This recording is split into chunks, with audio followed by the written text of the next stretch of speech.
There's our chart of peacemaking responses. We talked about go higher. And now the second one is get real. The question here is, how can I own my part in this conflict?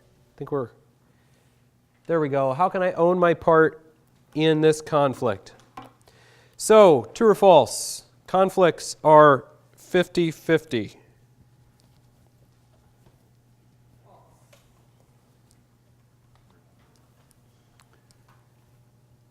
True or false? Some conflicts are 100-0.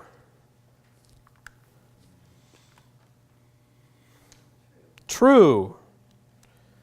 Definitely true.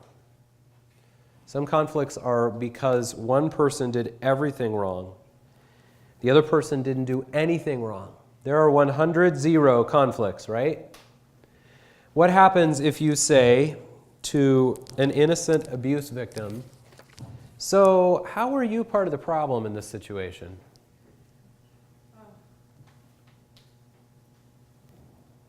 You know, that's happened a lot. And one of the reasons why that's so devastating is because abusers are very skilled at blaming their victims. Even verbal abusers, not just physical abusers, even verbal abusers. Not just men, but women both, are very good, very skilled at blaming their victims. So we're not discussing a situation like that, okay? I'm talking about normal, everyday conflicts in which it's usually some combination of two people's problems. Maybe it's 95-5, who cares, only God knows, that kind of thing. But the point here is we want to get real, to own our part of the conflict, and that's not natural for us. We need Christ's strength for this too. He used a startling illustration in Matthew 7. Why do you look at the speck of sawdust in your brother's eye and pay no attention to the plank in your own eye? So if you can think of the annoyance of sawdust in your eye, that you might need somebody else's help to get out, and then if you can picture the ridiculousness of a log sticking out of your head, coming out of your eye, that's what Jesus is picturing here. So this means we should ignore everybody else's problems. Right? Do you sometimes need somebody to get that annoying speck of sawdust out of your eye? Yes? So the point's not to ignore other people's problems. The point is that we tend to be much harder on other people than ourselves and to be really blind to our own issues. So the Bible has a simple prayer to help us with this. Psalm 139, search me, O God, and know my heart.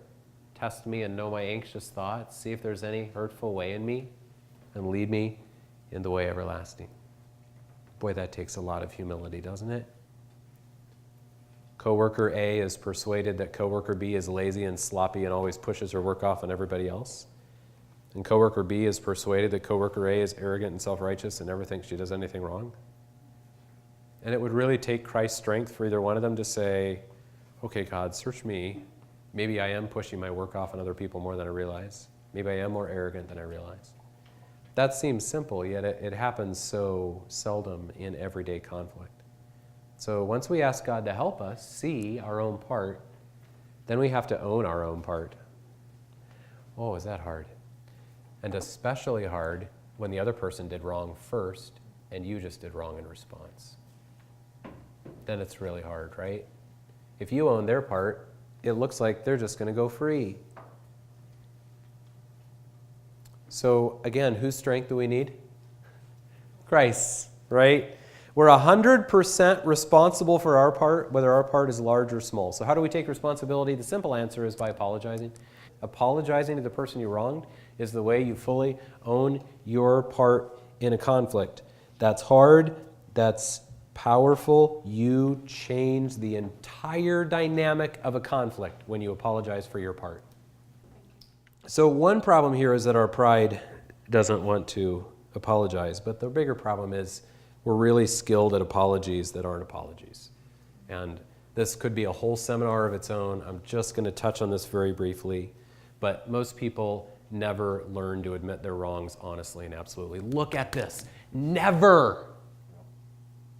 The entire marriage, there is never a full, true apology that happens.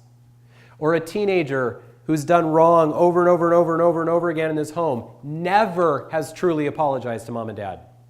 Oh, there's been some I'm sorry said a few times, but never learned to truly apologize. what kind of devastation does that leave behind?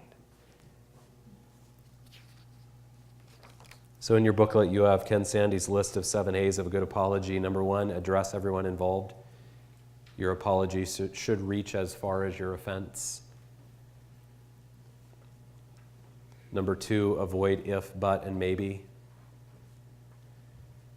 He says, and I'm sure you're familiar with this concept, but it's still so common. He says the word but has the strange ability to cancel all the words that precede it. The word but has the strange ability to cancel all the words that precede it. And what about the word if? If I hurt you, I'm sorry. What does that do? Nothing. Nothing at all. Maybe what I did was wrong, but doesn't do anything. Number 3, admit specifically. If you provide detail to show them that you really understand what you did wrong, you're more likely for them to feel like you really are apologizing for something that you recognize. But number 4 is, to me, the big home run, one of the home runs. Acknowledge the hurt.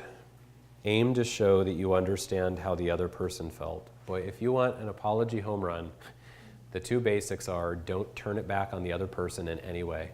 Don't turn it into a discussion about what they did wrong or their part. And number 2, acknowledge their hurt.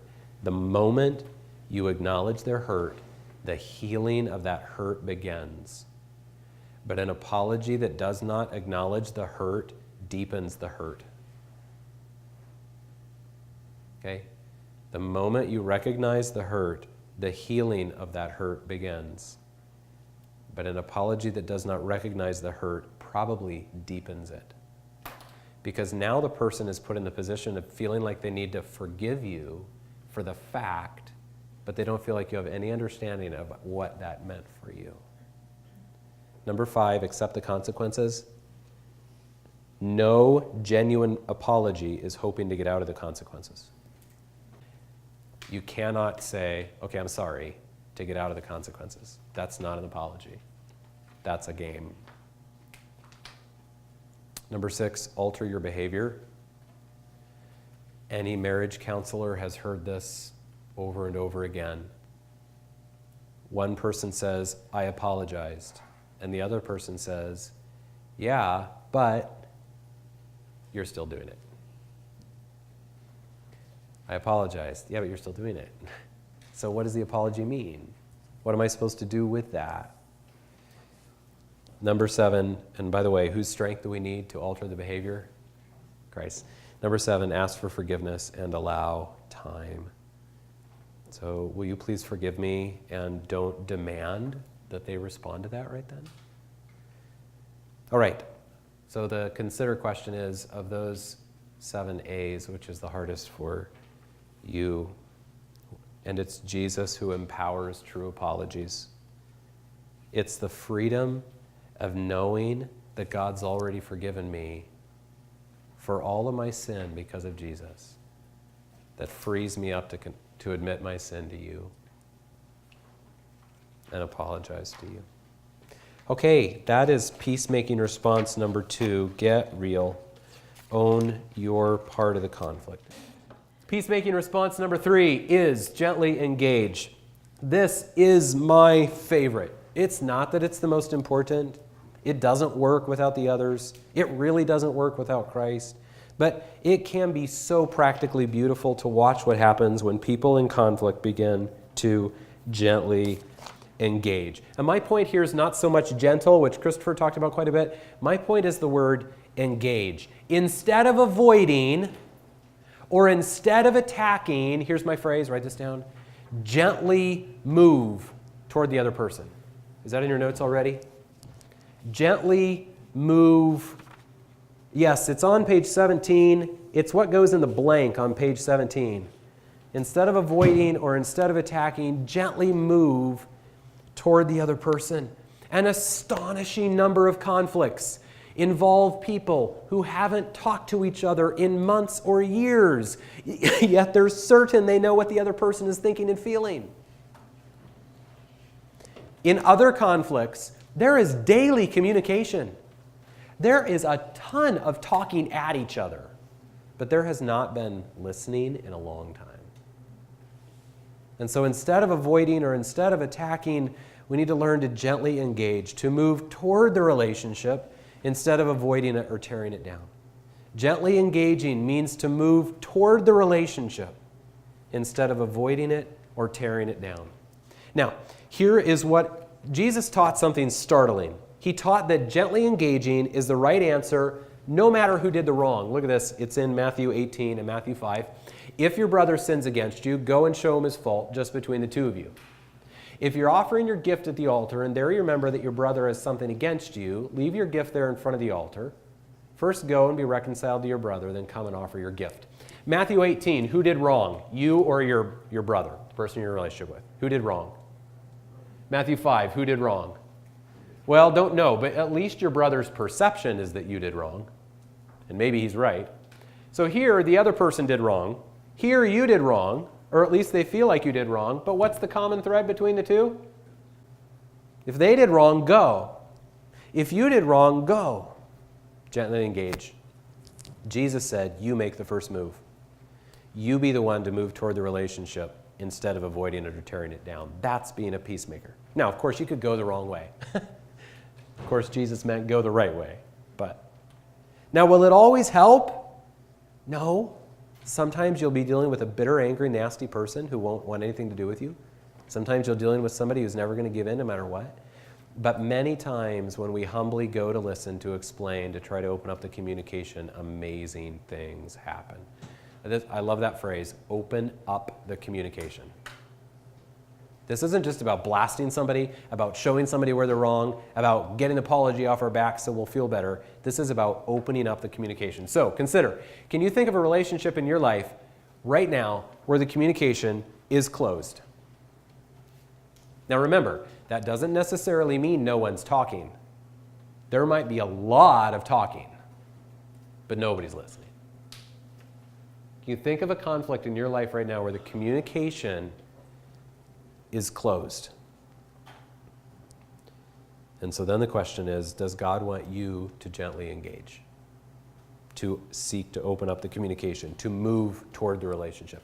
Ken Sande's books have a lot more about this that's beyond the scope of what we're going to talk about today. But we need Christ's strength to gently engage. Many broken relationships can turn into peaceful relationships when we do that. And here's what you'll find also. Once you learn the power of gently engaging, you'll start to encourage other people to do it too. And you'll love that because it'll give you something to do when the next person starts telling you about their conflicted relationship, because you experience that all the time.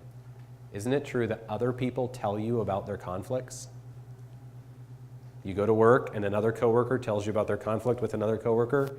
You get on the phone with your sisters or parents or whatever, and they're telling you about something that's wrong, something that's upset. It's wrong with government, it's wrong with work, it's wrong with school, it's wrong with family.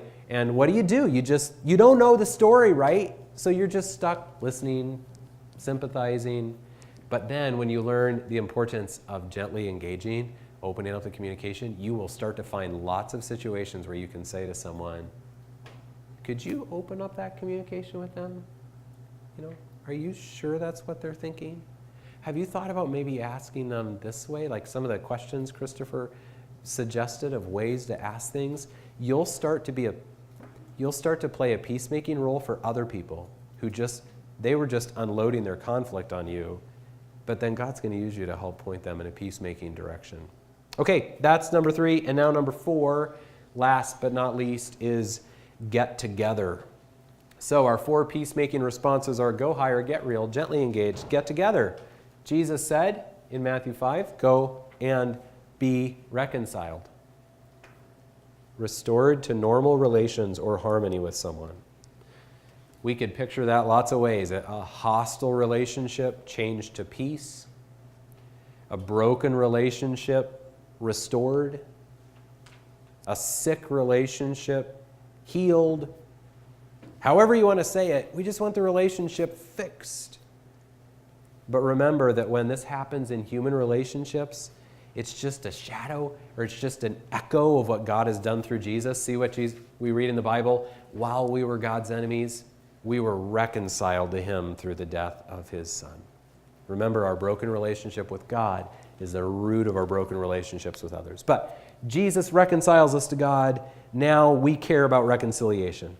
We want to respond to that, imitate that. We want his power for reconciliation. So Ken Sande says it this way: Christians are the most forgiven people in the world. Therefore, we should be the most forgiving people in the world. True forgiveness depends on God's grace, and if you try to forgive others on your own, you face a long and frustrating battle. Reconciliation. So it starts with what Jesus did for us. Now, as you can see here, when we start talking about the actual reconciling of the relationship, what we first think of is forgiveness. And forgiveness is an important part of reconciliation, but this is tricky for two reasons. First, forgiveness is not all of reconciliation. There are other parts that I want to explain. Second, we've done an entire seminar on forgiveness. And I don't want to repeat that this morning. That audio and video are on our website this afternoon, sorry. So I don't want to duplicate that. So instead of focusing on forgiveness, as important as this is, there's a whole seminar on that. I want to focus on the rest of reconciliation because, as you already know, in the real messiness of human relationships, it's hard to know what reconciled means. This is not we don't have a consider slide for this, but do you have a relationship in your life where you can't answer the question, is that reconciled or not? You don't know how to answer that? You're like, I don't know. It's complicated, right? I'm not going to define that for you perfectly, but I think I can give us some things that will be helpful. But first, let's talk about reconciliation when the other person won't reconcile. Remember earlier, the Bible says, if it's possible, as far as it depends on you, live at peace. Make every effort. Jesus says, go and be reconciled. But what if you've gone as far as you can and you've made every effort and they won't be reconciled? What do we do when peacemaking doesn't turn out the way we wanted to? Number 5, remember this? You can honor God in any broken relationship no matter what the other person does. But here's the challenge. When they won't reconcile, next slide, here's what Sande says. Without determined effort, we inevitably fall back into escaping or attacking the same sinful responses we have worked so hard to be free from. That's very important because you may have done a good job at the beginning and you may have been really gentle and communicated well and engaged and not escaped and not attacked, but then when they won't respond, the temptation cranks up.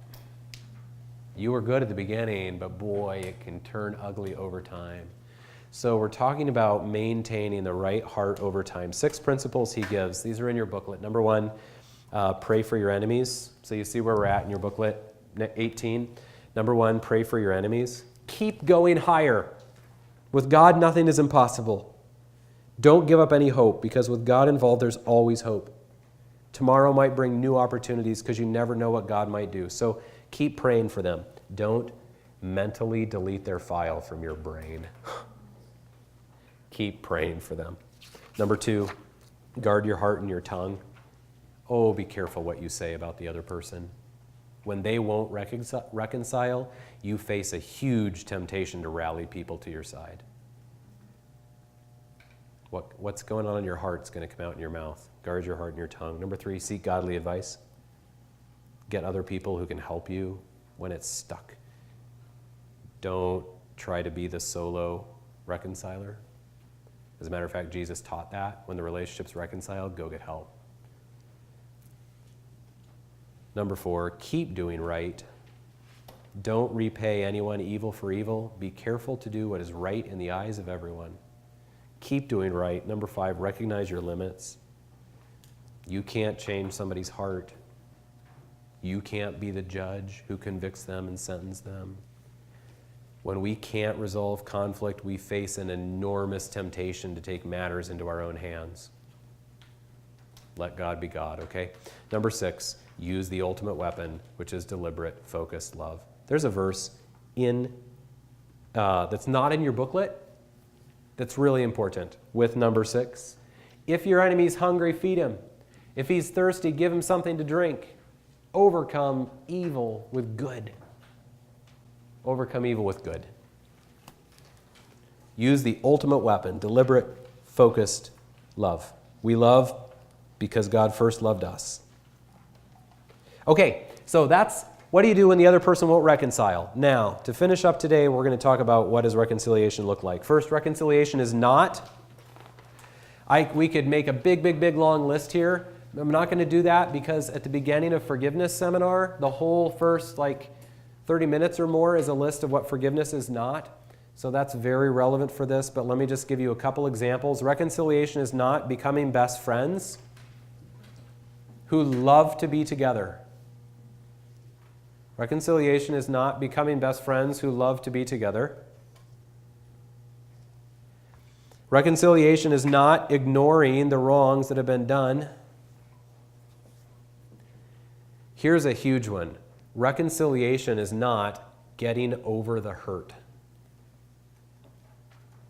You might feel the hurt of some relationships for the rest of your life,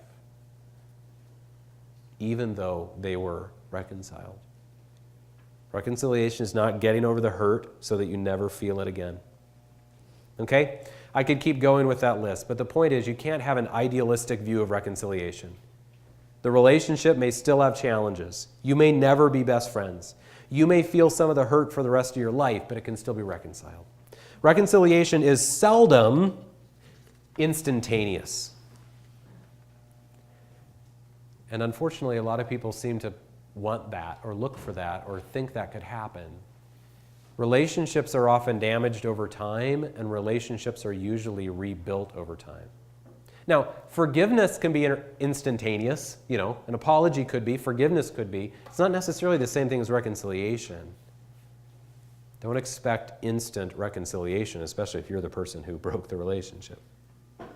Okay, then reconciliation may involve. We wish, or it would be good, or in different situations it might need all these things, some of these things. I don't know. You could add to this list. This is not technical, okay? This is just thinking through. I want you to think about reconciliation as more than just an apology and forgiveness. Okay? That's what we're trying to do here. Reconciliation may involve negotiating, compromising, or other creative solutions. Sometimes a broken relationship is not because of one person's wrong, but just because of a complicated situation that requires a complicated solution. There may be a complicated property or business dispute that doesn't have one clear answer or one clear person at fault. And so reconciliation can involve creativity and compromises and negotiating a solution, work together. That doesn't apply to some situations, but it does to others. Secondly, reconciliation may involve overlooking. As we talked about earlier, in some situations, overlooking is a high virtue. And yeah, that's tricky, but if you truly overlook in a good way, overlooking means that you're going to make sure the relationship stays reconciled, even though they did something that could have been damaging. So, for example, a wife says something sarcastic, kind of biting to her husband. But knowing her heart and knowing the circumstances, he chooses to just overlook it. He's not going to dwell on it, not going to bring it up against her, not going to hold it against her. She may not even remember that it happened, but because he overlooked it, it didn't break the relationship. Could it have? Yeah, if he had responded with his own fleshly response, it could have broken the relationship. So sometimes overlooking maintains reconciliation, the right kind of overlooking. Okay, reconciliation may involve apologizing. We've already talked about that. It may involve forgiving. Now, why do I say may involve? Doesn't reconciliation always involve forgiving? No, because some situations it's a matter of a complicated situation in which no one's actually done something wrong. It's a really hard situation. You got to work to a solution. So it doesn't always involve forgiving, but a lot of the time. It involves apologizing and forgiving. And then it involves communicating, listening, and understanding. It is so wonderful when two people who are not listening to each other and not understanding each other begin to truly communicate. And it is amazing when two people full of assumptions about each other begin to actually understand each other. And as pastor and as a counselor, these are the make me cry moments. As a matter of fact, even just thinking about some of them now could make me cry. I remember one a year ago, And the thing is, because it happens over time often, sometimes I don't even see clearly what's happening until like a moment when I think back to where we once were. And I remember one of those in my office just a year ago or something where one of the things that happens is you watch two people start to face each other. And you think, those two people would not look at each other, a year ago. But then you watch them face each other, and one person's talking, and you can tell the other person is actually listening and understanding, and it goes back and forth. And I had one of those a year ago or something where I just started like weeping, and I think they were trying to figure out what was wrong with me because they were having this great conversation, and suddenly pastor's crying. What do we do? What you did is you talked and you listened and you understood and you laid aside your assumptions. So it's a beautiful thing when people begin to listen to each other. And then reconciliation may involve taking back. Now, this might not be something you expected to be on the list, but it's very important. Now, this is tricky, of course, because there are a lot of things you can't take back. I mean, you can't take back what you say and do. God hears and knows everything. The hurt we've caused other people can't be erased, but there are a couple important senses in which we can take things back, and we need to. And this is in the sense of humbly expressing what we should have said or done. Humbly expressing what we should have said or done.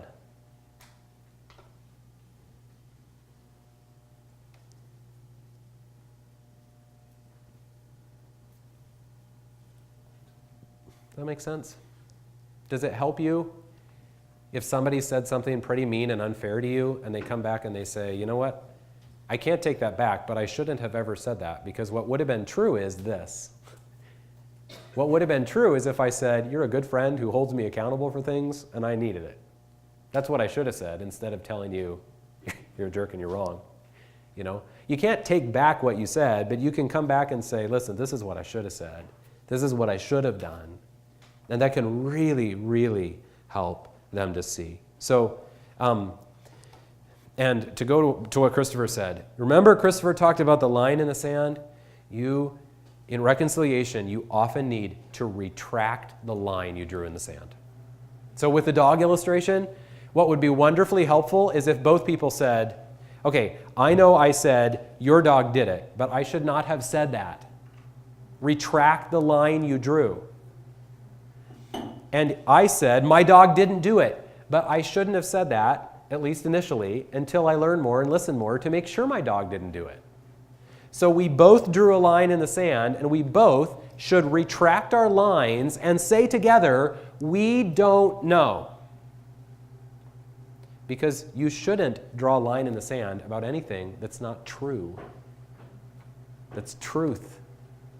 That Scripture demonstrates, that is that is factually, evidentially true. And so, should children jump off the balcony onto the trampoline? Okay, well, if my wife and I draw lines in the sand about this and then have a fight over it, we should withdraw our lines and say, I don't know whether my kids should or not. We don't know. Now, let's work on how we would answer that question. Or, we should withdraw mom's life support. We should not withdraw mom's life support. Lines in the sand, we're in ICU, it's war. A beautiful moment is if both sides say, I don't know if we should withdraw mom's life support or not. We got to work on this together. Okay? So sometimes we need to take back the line that we drew in the sand, and that's a key part of the reconciliation. Any questions about that? That's a tricky one, but such an important one. Okay? Sometimes we need to agree to disagree. There are some conflicts of opinion that will never be reconciled because we're always going to have two different opinions. Because it's not a matter of right and wrong. It's a matter of preference. It's a matter of opinion. So for example, to use a Christian example, some Christians can disagree about standards or certain theological positions. And sometimes that can break the relationship when the Bible instead says accept one another. agree to disagree on the things that the Bible doesn't say clearly. And so it's actually one of the things I appreciate about our church is that we've got people with differing theological positions on some issues that the Bible doesn't just nail down with perfect clarity, and they're willing to, love each other. That's good kind of agreeing to disagree. Then reconciliation may involve appreciating. In conflict, we're so hard on people, and it can be a very reconciling thing if we just show our appreciation for them, our appreciation for their differences. Like the two athletes who are at each other because they both want to be the best on the team, and they finally say, hey, you're good at some stuff I'm not good at. That's cool. That appreciation goes a long ways. Then mutual humbling. You want a powerful interaction? How about this? You know what? I was really being a jerk. You know what? I was too. The whole thing just changed, right? Two people mutually humbled themselves. And now you're going 100 miles an hour toward reconciliation. Mutual humbling. And then reconciling may involve reconciling with God. And again, the reason we say may is because not all conflicts are sin. There are other types of conflicts. But if there's sin involved, it's going to have to involve some reconciling with God and confessing my sin to God. And sometimes it really helps to say to someone, what I did to you is also sin against God, and I've confessed that to him. So reconciling with God. And then, one last really important one, mutual recognition of the progression of the conflict. Remember, spark, fuel, fire. Disagreement, misunderstanding, whatever. I want what I want. Now I'm going to do whatever I need to get what I want or to be right or whatever. When the two of you can say, hey, that's what we did, isn't it? It started with this, and then we went to that. I was in marriage counseling sometime a year ago with some people, and we put up on the screen a blank Word document, and we started writing out a common argument between the two of them so that we could play it out in slow motion and watch what happens. And it was so fun to watch the two of them say, oh, that's what we do. Oh, yeah, that's what I do, right? So that's what we're talking about when we say mutual recognition of the progression of the conflict. Go back. How did we get into this mess? How did you and I get into this big conflict? Oh, yeah, that. And then I responded this way, and then you drew that line in the sand, and then that's why we're here. That can be very important. All right, finally, reconciliation must involve. Now, I don't know if I'm right about this, okay? This is not like Bible truth, okay? But I'm trying to think about because I know many of you are in relationships where it's hard to figure out what do we call reconciled here? We're never going to completely agree. We're never going to, how do I know if it's reconciled? Here's my idea, and I don't know if I'm right. Test everything by what God says. Reconciliation must involve, okay, you have to stop peace faking and peace breaking. As long as those things are going on, you don't have reconciliation. Let me give you an example of this. No, I'll give you an example in a second. First of all, stop the peace faking and the peace breaking. As long as there's escaping going on, there's not a relationship that's healthy. As long as there's assaulting going on, there's not a relationship that's healthy. So it has to involve the stopping of the faking and the breaking. Secondly, there has to be a purpose to continue the relationship. Now again, that doesn't mean we're going to be best friends forever, but it does mean we're not going to continue just avoiding each other, escaping, staying out of the relationship altogether. We're going to have a relationship. We're going to attempt to continue the relationship. And then thirdly, act with love toward one another. We have to be committed to loving actions toward each other if it's going to be a reconciled relationship. So I think those are essentials that reconciliation has to involve, and then it probably needs several of the things from the list before that. Let me give you an example of why I think those are essentials, and especially the thing about ceasing peace faking and peace breaking. We've got kids here, so I got to be a little careful what I say, but some couples reconcile via their physical relationship in marriage. When they have a big fight, they use their physical relationship to kiss and make up. But nothing was taken back. No lines drawn in the sand were retracted. There was no recognition of the hurt that was done by what was said or actions that were taken.